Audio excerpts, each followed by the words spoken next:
Assalamualaikum warahmatullahi wabarakatuh. Saya dari kelompok 2 yang beranggotakan Indri Fitri Agustin, Maulita Nurfi Laili, Ayu Astari, Helmi Nurlia, dan yang terakhir saya sendiri, Mega Khairunisa. Kelompok kami akan membahas tentang kasus korupsi Joko Chandra. Mari kita simak video dan penjelasan dari Indri Fitri Agustin. IT forensik yaitu penggunaan sekumpulan prosedur untuk melakukan pengujian secara menyeluruh suatu sistem komputer dengan mempergunakan software dan tools untuk memelihara barang bukti tindakan kriminal. Tujuan IT forensik bertujuan untuk mendapatkan fakta-fakta objektif dari sebuah insiden atau pelanggaran keamanan sistem komputer. Fakta-fakta tersebut setelah diverifikasi akan menjadi bukti-bukti atau invoice yang akan digunakan dalam proses hukum, kemudian mengamankan dan menganalisa bukti-bukti dalam bentuk digital. Sekilas profil Joko Chandra. Joko Chandra atau nama aslinya yaitu Joko Sudiarto Chandra alias Jan Kohwi alias Jochen, merupakan pria kelahiran Sanggau 27 Agustus 1950. Adalah seorang pengusaha dan buronan korupsi asal Indonesia. Pada 2009 ia melarikan diri ke Papua Nugini. Sehari sebelum ia dijebloskan ke penjara karena perannya dalam penggelapan dana perbankan, keluarganya mendirikan kelompok perusahaan mulia. Kasus hak tagih Bank Bali bermula dari tahun 1997. Direktur utama Bank Bali saat itu Rudy Ramli kesulitan menagih piutangnya yang ada di brankas Bank Dagang Nasional Indonesia, Bank Umum Nasional, dan Bank Tiara. Piutang sebesar 3 triliun rupiah ini tak kunjung cair, hingga ketiga bank ini masuk perawatan Badan Penyihatan Perbankan Nasional atau BPPN. Akhirnya Rudy Ramli bekerjasama dengan PT Era Giat Prima atau EGP untuk penagihan piutang ini. Joko Chandra saat itu menjabat sebagai Direktur PT EGP dan Setia Novanto sebagai Direktur utamanya.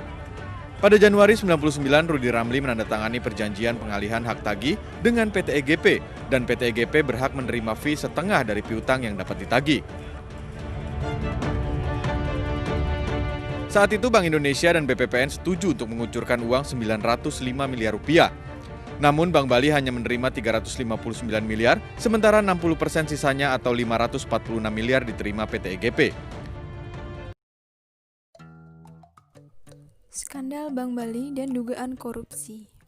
Pada 11 Februari 1999, Joko Chandra menghadiri pertemuan di Hotel Mulia di Jakarta untuk membahas upaya Bank Bali untuk mengumpulkan 904 miliar yang terhutang oleh 3 bank yang diambil alih oleh Badan Penyihatan Perbankan Nasional atau BPPN. Chandra hadir sebagai Direktur Era Giat Prima, sebuah perusahaan yang mengumpulkan komisi sebesar 546 miliar agar BPPN mengeluarkan dana. Sekitar 274 miliar uang komisi ditransfer ke rekening Joko di BNI Kuningan. Sementara sebagian dari uang itu ditransfer ke pejabat dan legislator Indonesia. Setelah berita tentang skandal di Bank Bali mencuat, pada akhir Juli 1999, Joko diselidiki oleh polisi dan Kejaksaan Agung. Dia ditahan pada tanggal 29 September 1999 dan kemudian ditempatkan di bawah tahanan rumah. Dia diadili di Pengadilan Negeri Jakarta Selatan pada 9 Februari 2000. Didakwa melakukan korupsi karena mengatur dan terlibat dalam transaksi ilegal. Saya, Maulita Nurfi Laili, akan melanjutkan pembahasan tentang skandal Bank Bali dan dugaan kasus korupsi. Pada Oktober 2008, Kejaksaan Agung mengajukan peninjauan kembali ke Mahkamah Agung atas pembebasan Joko. Sehari sebelum putusan dijatuhkan, Joko terbang pada 10 Juni 2009 menggunakan pesawat charter dari Bandara Halim Perdana Kusuma Jakarta ke Port Moresby, Papua Nugini. Pada 11 Juni 2009, Mahkamah Agung menjatuhkan hukuman penjara 2 tahun kepada Joko Chandra. Dia kemudian dinyatakan sebagai buron. Pada bulan Maret 2009, istri Joko Chandra, Anna Buntaran, mengunjungi Mahkamah Konstitusi Republik Indonesia dan mengajukan permohonan peninjauan kembali atas pasal 263 Bab 1 Undang-Undang Nomor 8 Tahun 1981 tentang Hukum Acara Pidana atau KUHAP.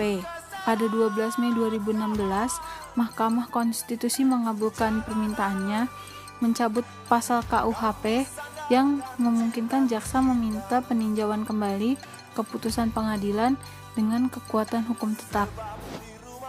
Kasus dan pasal. Kasus yang pertama, kasus penggunaan surat jalan. Ada 3 tersangka yang telah ditetapkan, yaitu Brigjen Prasetyo Utomo, Anita Kolopaking, dan Joko Chandra. Ketiganya dijerat berkaitan dengan penggunaan surat jalan palsu dan penghapusan red notice.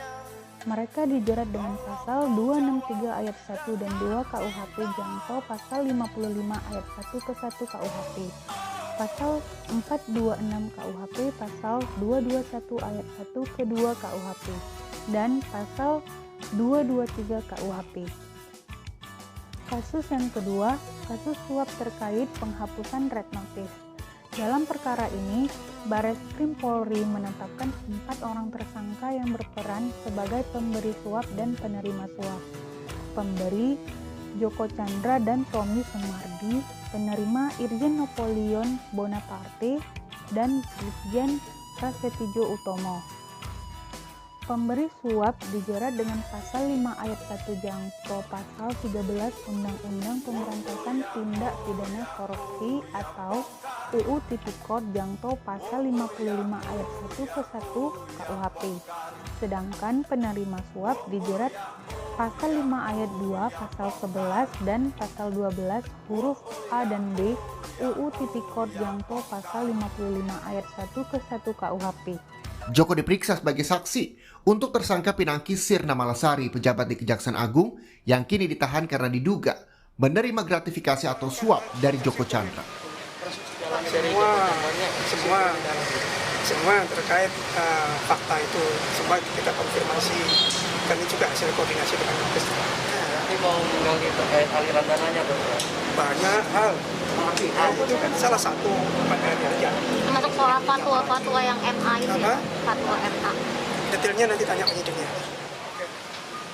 Sebelumnya, Direktur Penyidikan pada Jampitsus Kejaksaan Agung Febri Adriansyah menyatakan penyidik sudah mengetahui duit ratusan ribu dolar Amerika Serikat yang diduga diberikan Joko Chandra. Uang suap untuk mengatur penerbitan fatwa Mahkamah Agung. Objeknya fatwa MA. Nah, soal fatwa sedang didalami jaksa. Isi fatwa apa yang dijanjikan belum tuntas, kata Febri Adriansyah, Direktur Penyidikan Pidana Khusus Kejaksaan Agung, mengutip laman tempo.com. Hingga kini, satu persatu kasus yang dibuat Joko Chandra dituntaskan di Bareskrim Polri ataupun di Jampitsus Kejaksaan Agung.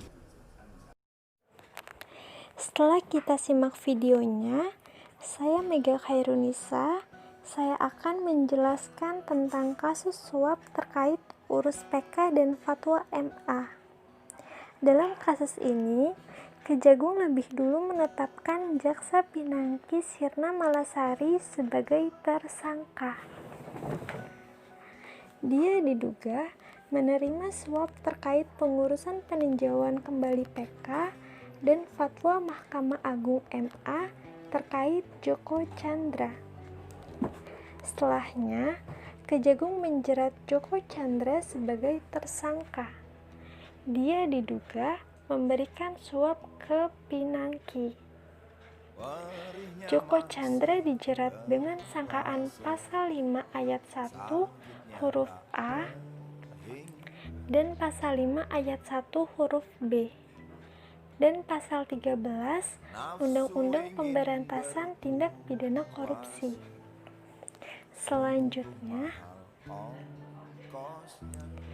pada pasal 5 ayat 1 mengatur tentang orang yang memberi sesuatu kepada penyelenggara negara agar melakukan sesuatu yang bertentangan dengan kewajibannya. Ancaman hukumannya paling lama 5 tahun penjara dan atau denda maksimal sebesar 250 juta rupiah. Selanjutnya, pada pasal 13 mengatur tentang orang yang memberi hadiah atau janji kepada pegawai negeri terkait kekuasaan atau wewenang yang melekat. Ancaman hukumannya maksimal 3 tahun penjara dan atau denda sebesar 150 juta rupiah. Demikian presentasi dari kelompok kami. Kurang lebihnya mohon maaf. Wassalamualaikum warahmatullahi wabarakatuh.